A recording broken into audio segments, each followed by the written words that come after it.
Andito po kami para bigyan ng clarity ang voluntary surrender ni former Senator Ramon Bong Revilla. Nag-surrender po siya kagabi between 8 and 10 p.m.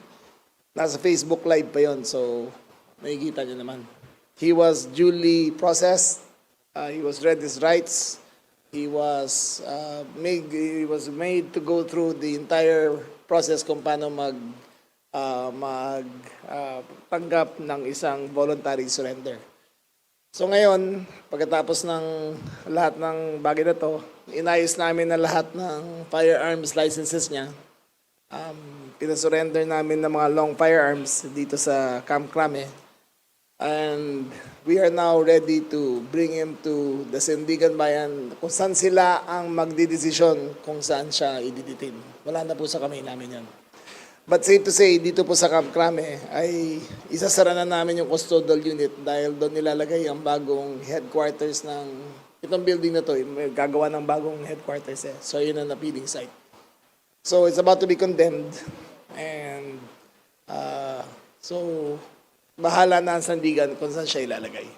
Any questions? Lea Ilagan. Dadagdag ko pa. Out of the 6 other accused, 5 ang nasa custody na ng pinagaling sa DPWH. Isa na lang ang malapit na namin mahuli. Alam na namin kung nasaan siya. So, ayun. Okay. Questions? Lea Ilagan from UNTV. Good morning, Secretary. Sir, ano-ano po mga proseso pagkatapos sumuko kagabi? Ano po yung mga pinagdaan ng proseso ni... Yung normal, yung medical check-up, yung pipicturean siya, yung height niya, profile, yung mugshot, lahat yan. Kinuha ang fingerprints niya, then the normal process na ginagawa sa lahat ng mga detainees. Sir, bakit po kinailangang isurrender yung kanyang mga barel? Kasi he is no longer entitled to own and operate the firearm. Kasi dalawa yan eh. License to own and possess, tas yung license for the firearm. Since he will be detained, he will no longer be able to be in possession of those firearms. Kung hindi niya surrender kasi yan, in danger siya sa mga raids sa loose firearms. Kasi ang re-registration personal yan eh, hindi niya rin magagawa yan. So it's better na i-surrender niya na yung mga firearms niya. Sir, sino po yung isa na lang na malapit ng mahuli? Ano pangalan? Nung isa na dito na?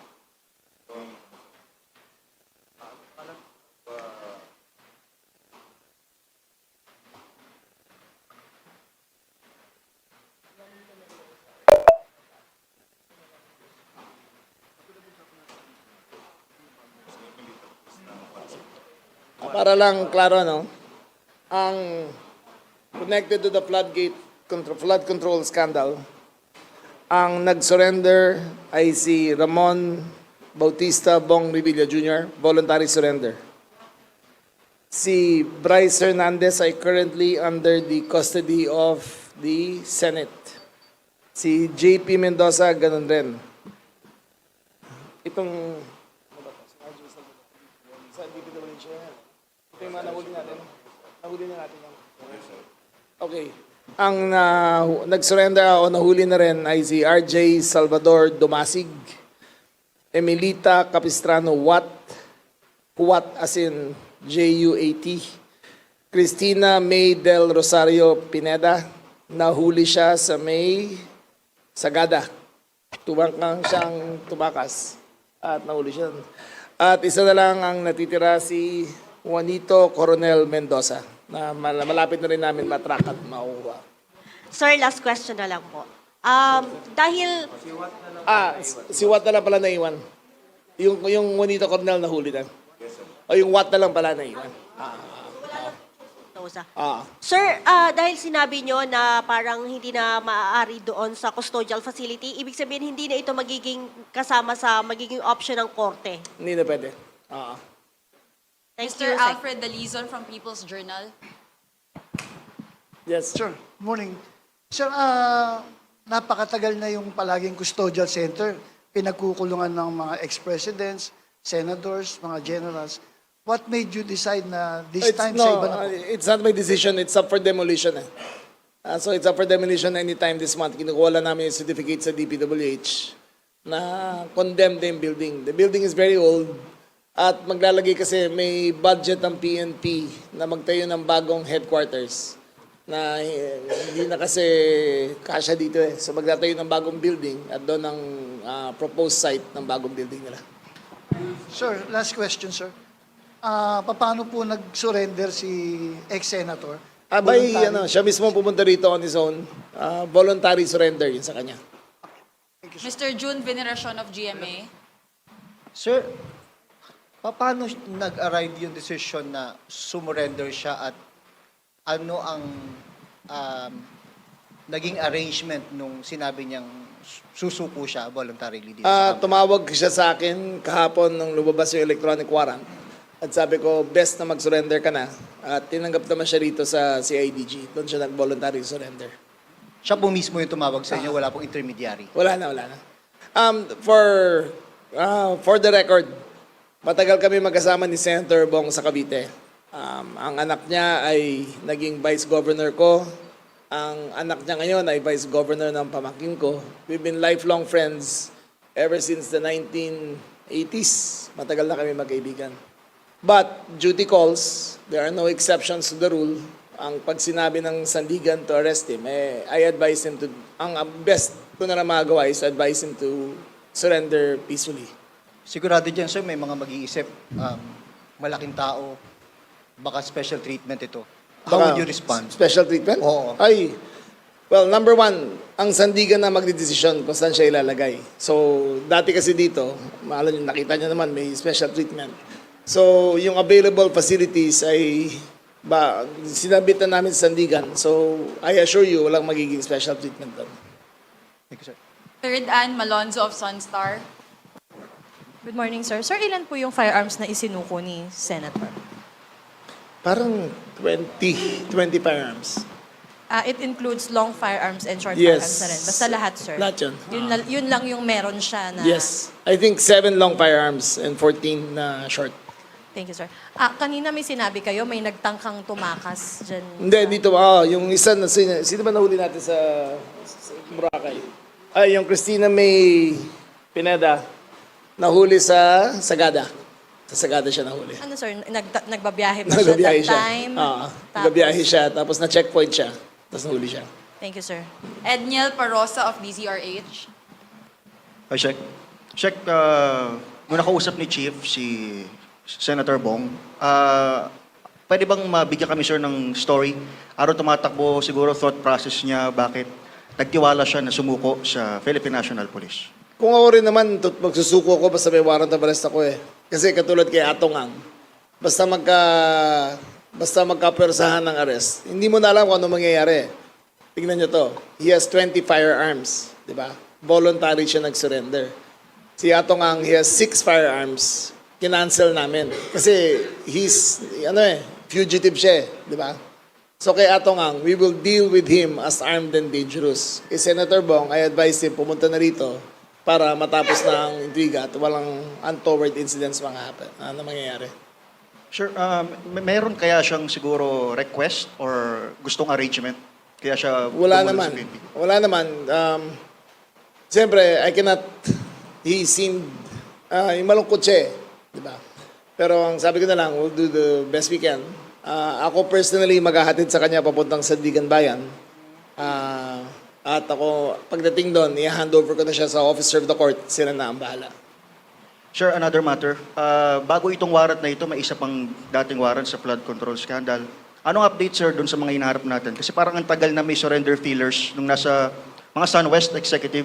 May mga nadadagdag pa, Yung sir? isa nasa Amerika, malapit na namin makuha. Yung isa nasa New Zealand, na-locate na rin namin. So, pag-cancel ng passport nila, ang Homeland Security nang hahabol sa kanila. Ilan pa sila, sir? Yung maliban kay dating Congressman, Sir Saldico? Parang dalawa. Dalawang executives ang ando doon sa, isa sa Amerika, isa sa New Zealand. May mga at-large pa rin dito, sir, di ba? Na nasa bansa.